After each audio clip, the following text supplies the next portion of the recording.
네, 신지우입니다. 여기는 미국 국경과 가까운 도시인 캐나다예요. 엘버타주 메디슨 헷이라고 하는데 2006년 4월 23일에 사건이 일어났어요.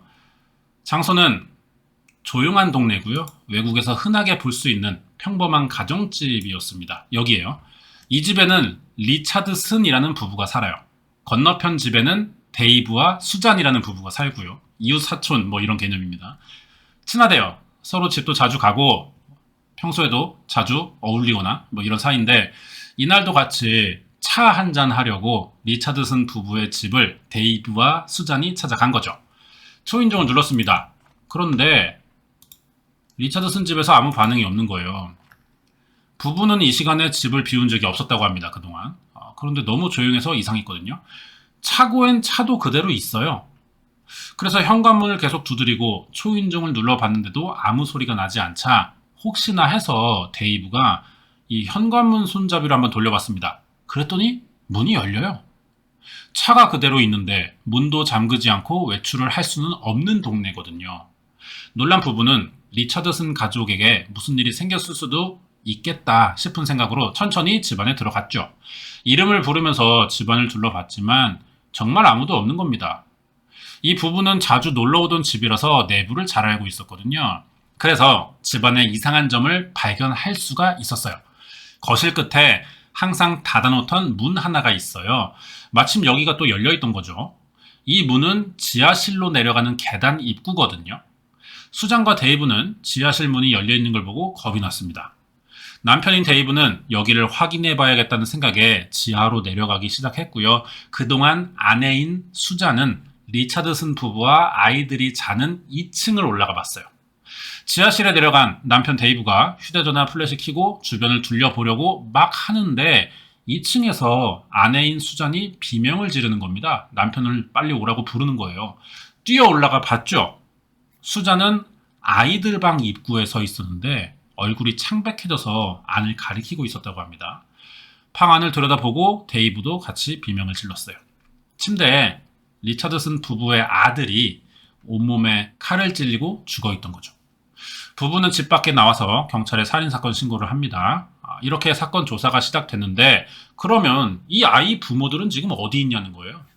아까 데이브가 지하실에 막 내려가서 둘러보려다가 아내 비명을 듣고 다시 올라갔었죠. 여기를 경찰이 조사해봤어요. 리차드슨과 아내인 데브라가 여기에 죽어있던 겁니다. 지하실에. 이 부부도 아들처럼 셀 수 없을 만큼 온몸이 칼에 찔려 있었는데요.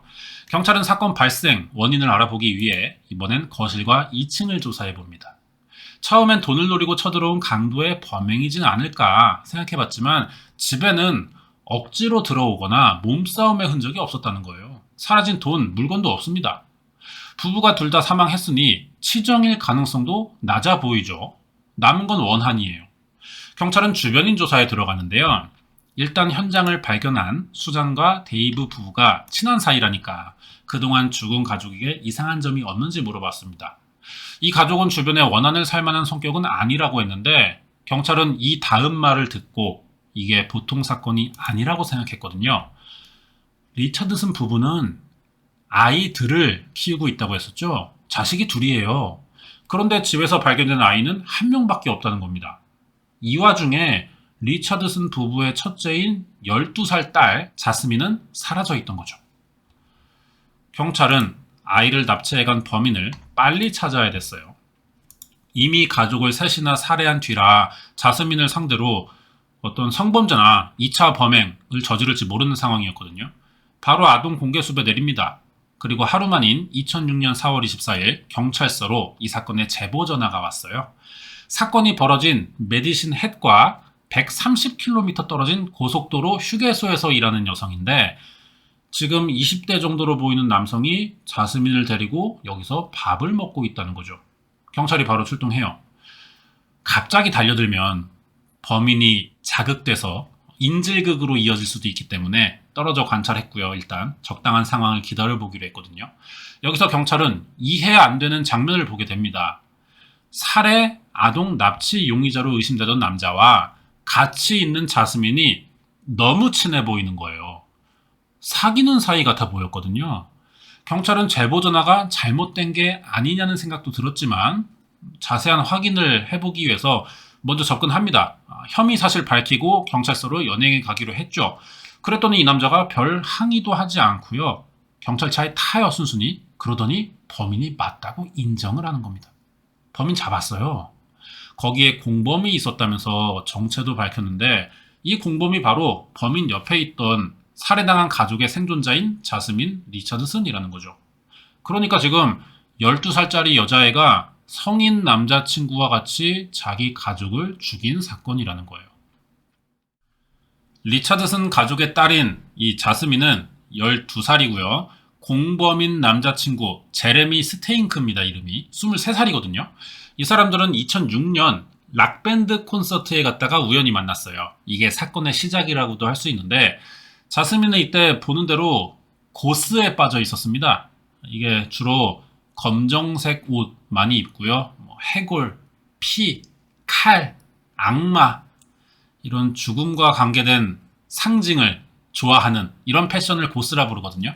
그러면 남자친구인 23살의 제레민 스테잉크 누구냐? 가정폭력이 있는 아빠와 알코올 중독인 엄마 사이에서 자랐어요.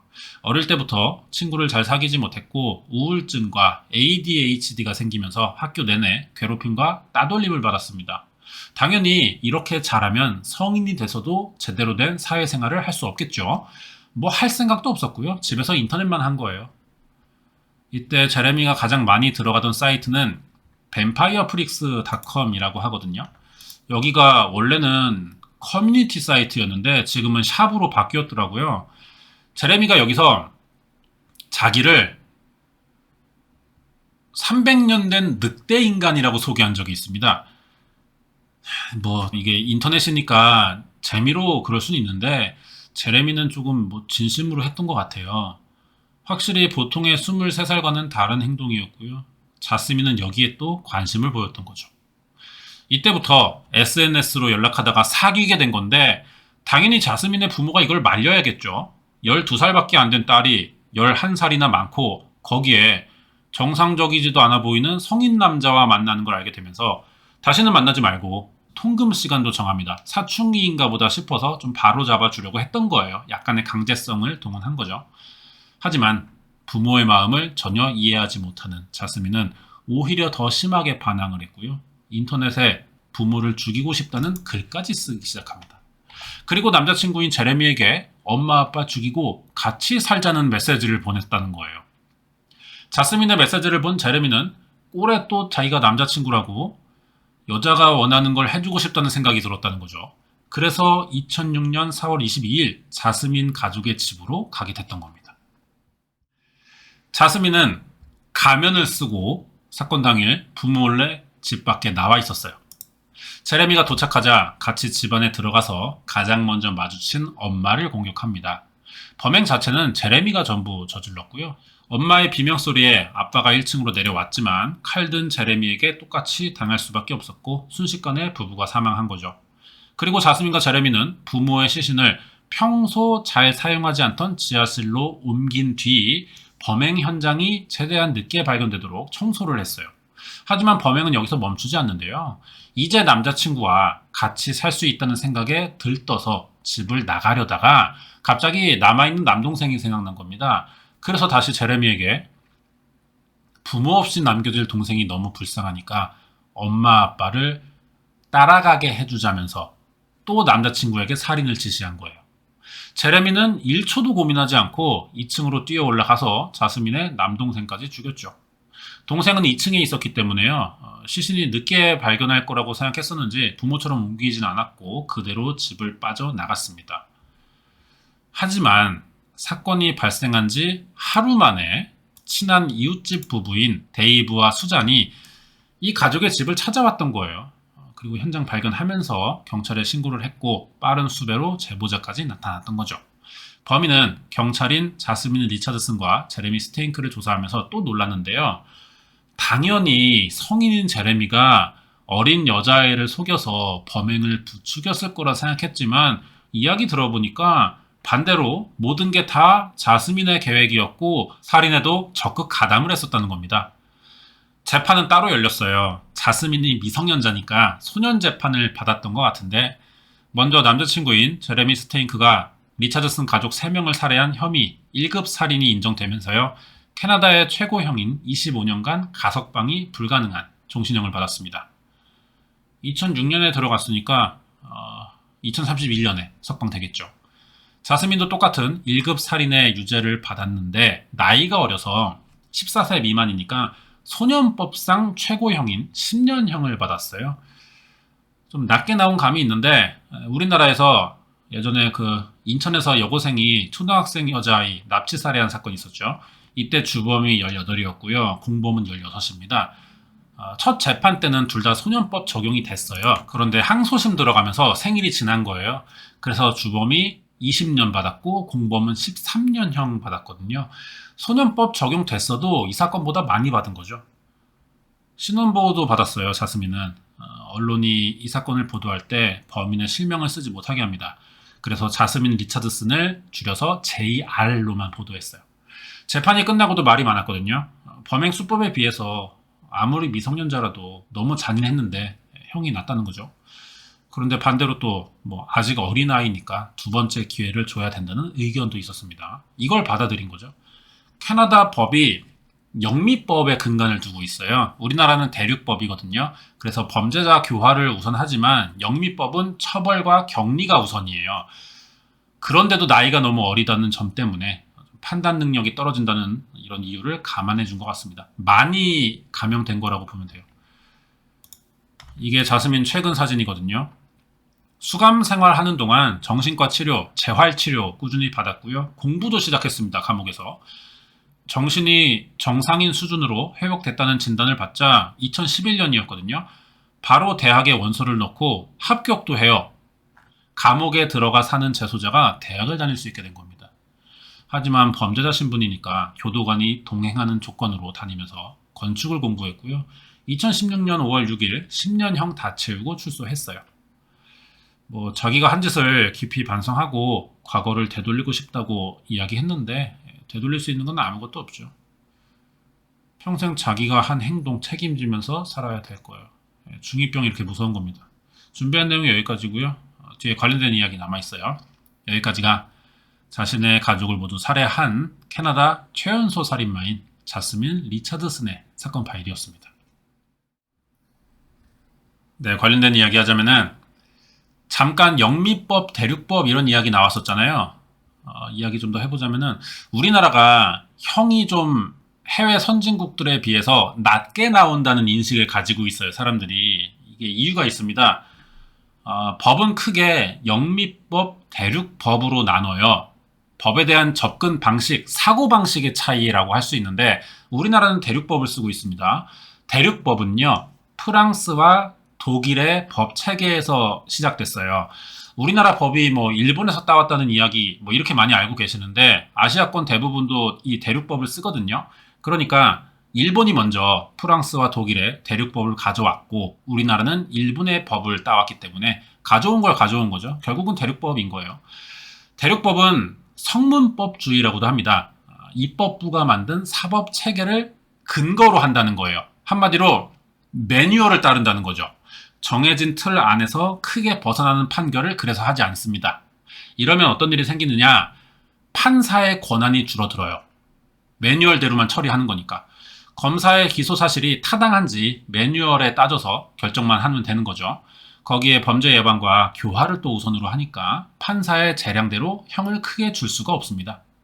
반대로 영미법은요, 미국과 영국을 중심으로 만들어진 법 체계인데 판례법주의를 채택해요. 그동안의 경험, 관습이 중요하다는 거죠. 그래서 판사의 권한이 대륙법인 우리나라보다 더 많고요. 영미법은 또 범죄자 엄벌주의적 성격을 가졌어요. 그래서 격리와 처벌의 목적을 둔다는 겁니다. 처벌의 목적을 두고 판사의 권한도 많으니까 형을 강하게 200년, 300년 이렇게 때릴 수 있는 사례들이 나오는 거죠. 이번 사건이 일어난 캐나다도 영미법을 따르거든요. 대륙법, 영미법을 따른다고 해서요. 그대로만 또 하지는 않아요. 나라마다 조금씩 다른 비중을 두고 섞어 쓰는 경향들도 있고요. 이런 경향이 있다는 거지 언제든지 예외는 또 있는 겁니다. 캐나다가 영미법이니까 처벌에 우선을 두고 있는 나라예요. 그렇지만 자스민 리차드슨 나이가 너무 어리다는 거죠. 어려도 너무 어리기 때문에 이런 점이 많이 참작돼서 대륙법식의 판결이 좀 섞인 이런 판결이 나왔다고 봐야 될 것 같습니다. 뭐 영미법이 따지고 보면은 조금 더 좋아 보이는 것 같아요. 아무래도 대부분의 나라에서 국민들은 영미법을 선호할 것 같아요. 그런데 우리나라는 이걸 바꿀 수가 없습니다. 왜냐면은 대륙법을 근간으로 세부적인 또 법들이 정해졌잖아요. 근데 가장 위에 있는 대륙법을 고치면은 그 나머지 것들을 다 드러내야 됩니다. 법을 처음부터 다시 만들어야 돼요. 이거는 현실적으로 불가능하기 때문에 우리나라는 아무리 국민청원, 국민들이 원한다 이런 말들이 있어도요. 대륙법의 근간을 바꾸기는 좀 어렵죠. 마지막으로 사건에 관련된 영화 소개하면서 끝내자면은 이 사진이 내추럴 본 킬러스라고 해서요. 우리나라에도 들어왔던 영화인데 올리버 스톤의 킬러라는 제목으로 나왔었습니다. 영화 포스터고요. 유명해요. 이 영화가 1994년에 벨리스 영화제 심사위원 대상 받았었고요. 내용 소개 조금만 하자면은 주인공이 둘 다 가난한 집에서 태어났어요. 그러면서 사회에 대한 반항과 분노를 쌓아오다가 우연히 만나가지고 길거리에서 결혼식을 올립니다. 그리고 여행 다니다가 만나는 사람들 이유 없이 죽이기 시작한 이런 영화예요. 죽은 사람 중에는 뭐 이 여자친구의 부모도 있고요. 이번 사건처럼 남자친구가 범인이었습니다. 여자친구도 이거 알아요. 하지만 신경 쓰지 않고 계속 같이 여행을 다닌다는 거죠. 이번 사건으로 만든 영화는 아닌데 공통점이 꽤 많습니다. 왜냐? 실제로 이 사건의 범인인 그 남자친구였죠. 제레민 스테이크가 범행을 저지르기 전에 여러 번 돌려봤던 영화라 그래요. 마침 자스민이 또 영화에 나오는 이야기까지 꺼내니까 영화 주인공 한번 돼보고 싶었겠죠. 그리고 뭐 자기가 인터넷에는 30년 된 뭐 늑인이다 뭐 이런 글도 썼으니까 남자는 현실 감각이 없는 사람이었던 것 같아요. 이게 범행을 결심하는 좀 증폭제가 되진 않았나 이 영화가 그렇게 생각됩니다. 여기까지예요.